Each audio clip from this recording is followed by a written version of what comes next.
Hey guys, welcome back to a new video. So in this video we'll be discussing about biochemical and bioprocess engineering, which is a new topic for biotechnology. So we'll start off by a little bit of introduction to it and we'll discuss its components step by step.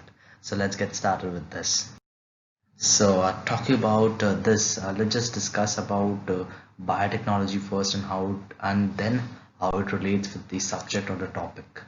All right, so the common terminology for biotechnology is it implies the use or development of methods of direct genetic manipulation to achieve a desirable goal. Also, goals are production of a particular chemical. Goals can be production of better plants or seeds, can be gene therapy, or can be designed organisms to degrade wastes. And biotechnology, in a broader sense, it can be said as applied biology. Also here, according to requirement, we may include engineering as a component of biotechnology. So some of the examples of biotechnology are production of monoclonal antibodies. So I hope you have studied about antibodies or monoclonal antibodies in your junior classes. So we'll talk about each of them so let's just come to more of the commonly used terms, and let's just come to this topic, which is biochemical engineering. So it is the extension of chemical engineering principles to systems using a biological catalyst to bring about desired chemical transformation. So there are reasons why we are using or focusing on biochemical engineering rather than just simple chemical engineering. All right. So it is subdivided into bioreaction engineering and bioseparation. Also, the bioprocess, the second part of the topic, which is the bioprocess.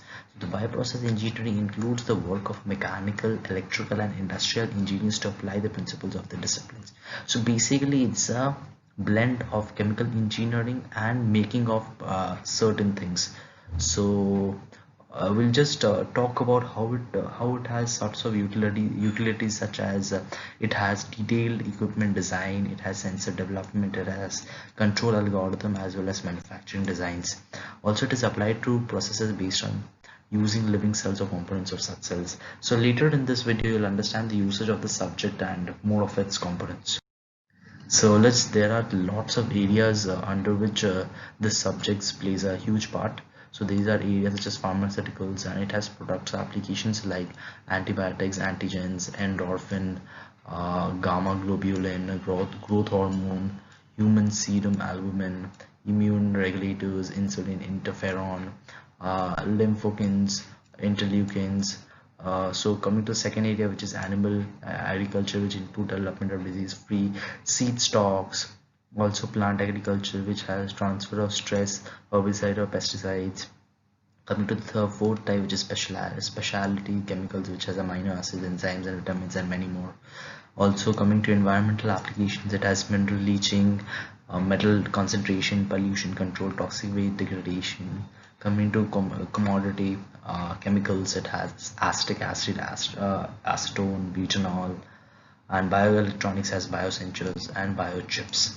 So it has a lot of usages, as you can see. To the next part, which is the amalgamation of biotechnology and bioprocess, how it is useful.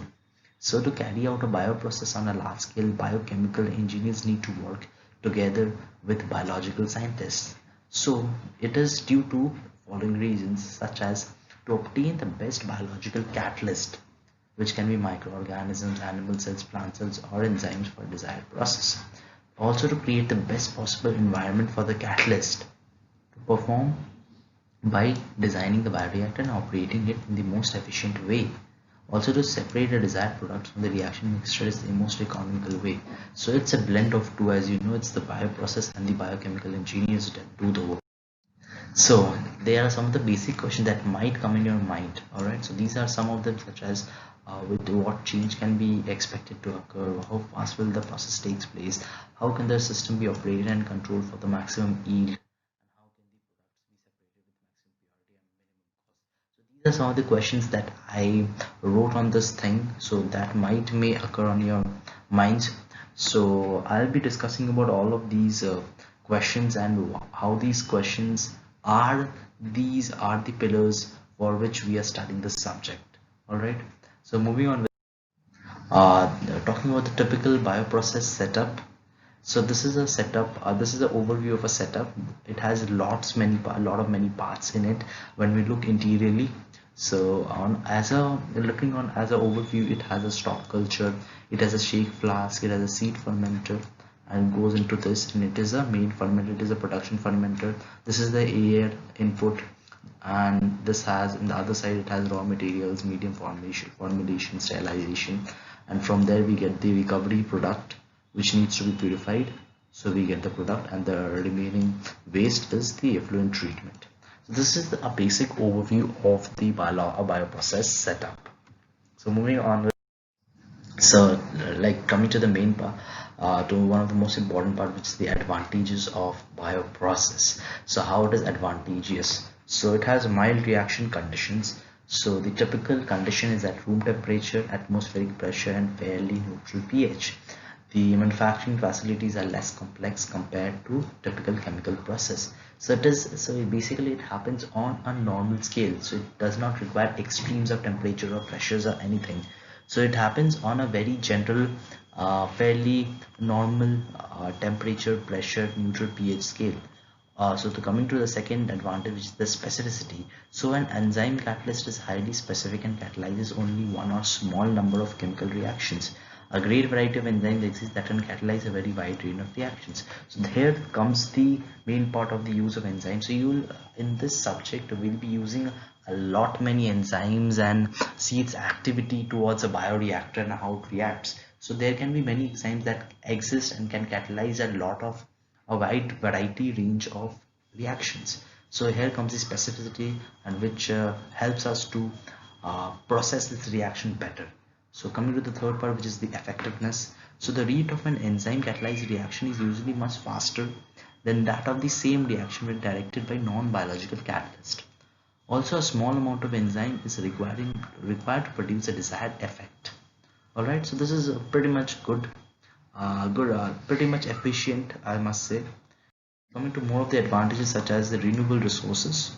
So the major raw material for bioprocess is biomass, which provides both the carbon skeletons and the energy required for synthesis for organic chemical manufacture. Also usage of recombinant DNA technology. So the development of the recombinant DNA technology promises uh, enormous possibilities to provide biological processes. So these are some of the advantages as come. So as we went through the advantages, there are equal number of advantages that we need to go through and understand the entire thing to get the entire context, right? So coming to the first disadvantage of bioprocess, which is the complex product mixtures. So in cases of cell cultivation, multiple enzyme reactions are occurring in sequence or in parallel. The final product mixture contains cell mass, many metabolic byproducts, and the remnant of original nutrients. So it has a complex product mixture. It does not have a simple product mixture. So that acts as a disadvantage of this process. Sometimes also come to the dilute aqueous environments. So the components of commercial interest are only produced in small amounts and in an aqueous medium. So therefore separation is very expensive. All right, so coming to the third one, which is contamination, which is the most important part for any bioprocess reaction. So the fermenter system can be easily contaminated since many environmental bacteria and molds grow well in most media. And coming to variability, which is cell tends to mutate due to changing environment and may lose some characteristics vital for success of process. For enzymes comparatively sensitive or unstable molecules and required care in their use. So variability is another important factor as cells tend to mutate now and then. So it's important that we preserve their characteristics. So moving on with so let's talk about the discovery of penicillin and how the process of bioprocess helped in it. So Alexander Fleming was the first person who tried to isolate the bacterium Staphylococcus aureus when he discovered Penicillium notatum. Both. So the penicillin, so the traditional or the very old school penicillin production was alternate to sulfur drugs. So sulfur drug is something that is not very much in fact, it's hazardous for human health. So large production of penicillin was utmost important. So an assay was developed to monitor the amount of penicillin made so as to determine the kinetics of the fermentation and develop a culturing technique. So as the fermentation process is cumbersome, hence chemical synthesis was started. And it was extremely difficult to produce a stable penicillin molecule by chemical synthesis. So this was a very much a traditional method for producing penicillin via fermenting things and making up its bigger process. So it has some drawbacks also, as it had a low production rate and it has a low concentration, made product recovery and purification very difficult. So due to low yield, recovery and purification was a major difficulty. Coming to the part in which we are interested, so this is the part for bioprocess. So how we plan to develop penicillin, and that was a successful method. So it was the development of a corn steep liquid lactose based medium, and its medium increased productivity 10 folds. So this is a very big plus point. So coming to the next point, which is it better producer strains of penicillin led to the isolation of penicillin cryogenum strain, and surface fermentation was chosen previously for production. In this case, submerged fermentation was preferred for better temperature control and sterilization and equipment size. And large volumes of absolutely clean oil and dirt-free sterile air were required. Alright, and large agitators were required, and the mechanical sealers sealed for the agitator shaft. Alright, so these are some of the features for the fermentation, submerged fermentation. It has some of the features involved in it, and we'll talk about each of the fermentation in the coming videos. Also, the last point which says that the controlled product recovery is very important for stability of the product and hinder contamination. So this is how, this is a very general or the advanced technique that comes into play when we apply bioprocess.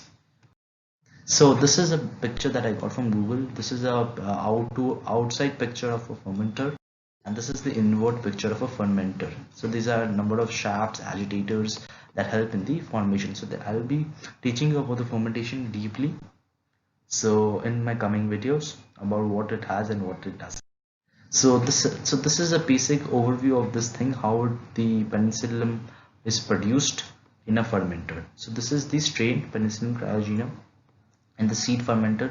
So it goes through the fermentation tank. So these are the two tanks, and the fermentation tanks are provided with nutrients via nutrient tank. So this is the nutrient tank which provides nutrient to both the tanks, and thus the fermentation tank moves to the surge tank. Here is a rotatory filter, and here through this it runs the solvent with the help of a centrifugal extractor, and goes through this and goes to the purification column. Again, it runs through a centrifugal extractors, then it again goes to the evaporator. The slurry is formed which gets discarded during the process, and this goes through the crystal wash. Again it goes to the evaporator, and thus it leads to the formation of crystalline potassium penicillin. Again it goes through the solvent in the mixed tank, and in the mixed tank it gets filtered and it reacts with procaine HCl solution, and again after that the product goes through the solvent and is centrifuged and is screened and is kept in the vacuum and freezed under -20. So this is how we get penicillin product. So this seems to be a huge process, as you can see. So this is a basic overview of how penicillin was produced, but we won't just focus on penicillin. We just talk about how the fermentation process takes place and what are the major components of fermentation and the other parts which makes this process possible. All right. So this is a general diagram of a industrial aerobic fermenter, as you can see. So as you can see, it has a pH controller, it has an acid base reservoir, pump, it has a sparger, definitely it has sterile air, definitely it's required. I'll explain the usage of all of these function. As you can see, impellers, cooling jacket, all of these parts involved in a fermenter in my coming videos. So let's just keep this video till here and stay tuned for more, and thank you for watching this video.